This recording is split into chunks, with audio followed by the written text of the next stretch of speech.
Well, the end of February is finally here, and I can't say I'm particularly sorry to see the back of it, considering how much it has rained here. But that does mean it's time for edition 2 of the last month's Photo News Roundup, which is a working title because I haven't come up with a better way of describing these videos yet. But to start, let's talk about the Fujifilm X100VI, which brings with it the revelation that the last version should have been called the 5, not the V, as everyone has been calling it for the last 2 or 3 years. It's an interesting upgrade to the camera. The major sort of notes on it are that it now has IBIS, which is great because as sort of a travel camera, having image stabilization is very, very useful because it allows you to take lower light shots, those sorts of things. Nice upgrade, higher resolution. They've put the 40 megapixel sensor that they've been using in a lot of recent cameras in it.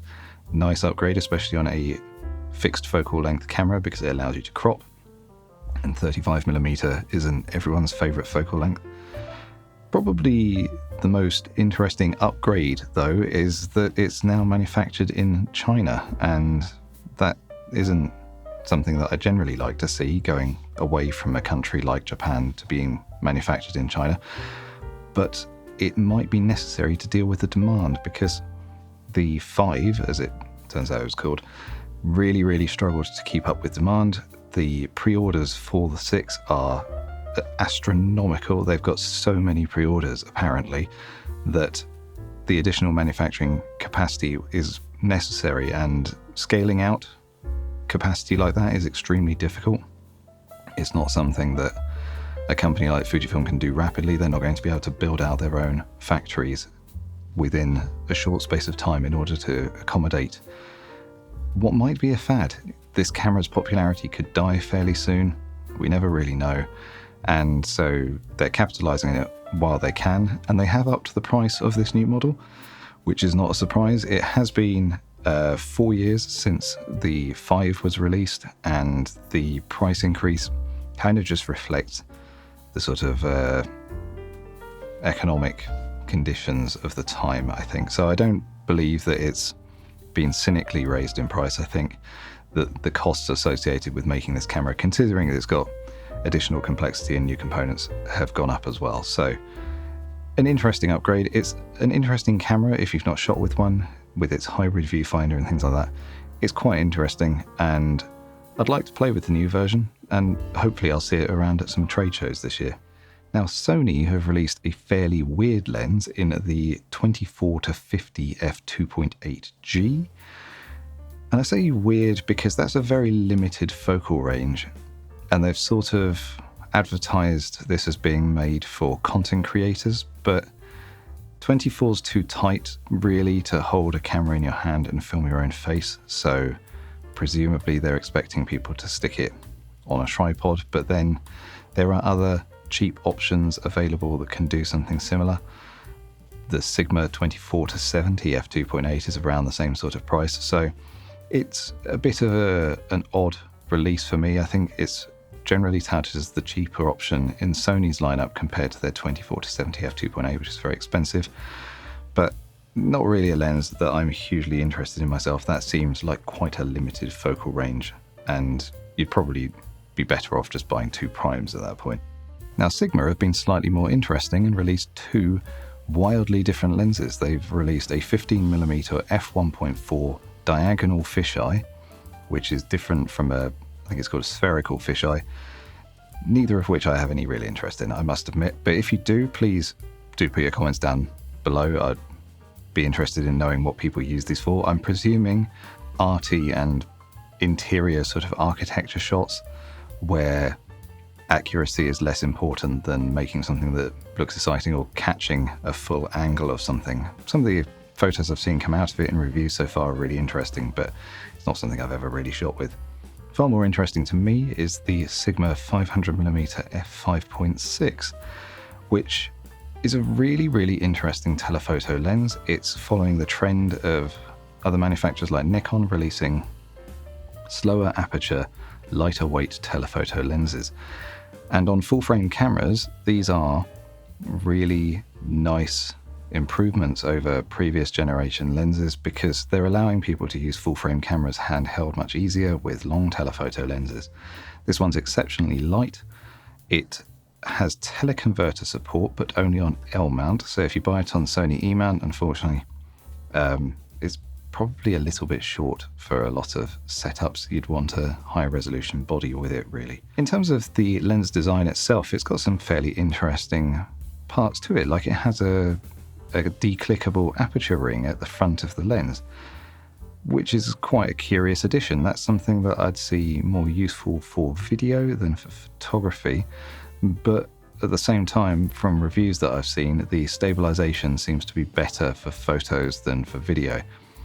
My own experience with Sigma lenses has been that the image stabilizer usually needs to be adjusted using the Sigma software on your computer.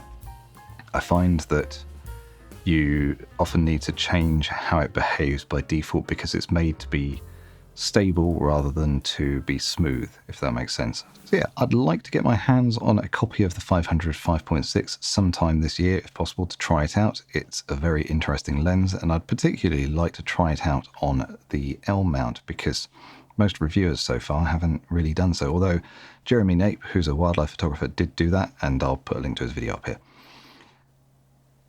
However, there's going to be a bit of a problem with me getting a hold of Sigma lenses to test this year, and I'll get to that in just a moment. But last up in the new lenses announcements from this month was a Panasonic S28-200 f4 to 7.1 macro with image stabilization. I don't know what the official designation of this lens is, but I assume long. Very, very interesting lens this, because I have the 24-105 f4, which covers half the range, but is notably larger. It is a constant f4 aperture, but for a lot of the use cases of that lens, so sort of travel photography and things like that, a constant f4 aperture isn't as useful as having an additional 95mm of focal length. So this new Panasonic lens is very interesting to me. If it performs optically well, I'd be really curious about it myself because it's a really compact lens. It's only slightly bigger than the 20-60, and it gives you the option of having a 2-lens kit potentially when traveling. You could have the 14-28 as your video lens, like your wide video lens, and you could have the 28-200 for basically everything else. They're both lightweight, they're both small, you can carry them in a little shoulder bag. That would be a really interesting setup. So I'm personally very curious about that lens, and hopefully I get a chance to try it quite soon. That's it for camera and lens updates for this month, but back on the subject of Sigma, they've shut down their lens and camera rental service here in the UK, Sigma Select, which is a bit of a bummer, to be honest. I used the service personally. I'm guessing it no longer made business sense for them. That might have something to do with them offering free weekend rentals and things like that, because that's admittedly all I actually used it for. But it gave people more access to Sigma lenses, particularly for L mount, where things like the longer lenses aren't super in demand. So most shops won't carry them in stock. You don't see second-hand copies show up very often, and so this rental service was a really good way of trying out different lenses.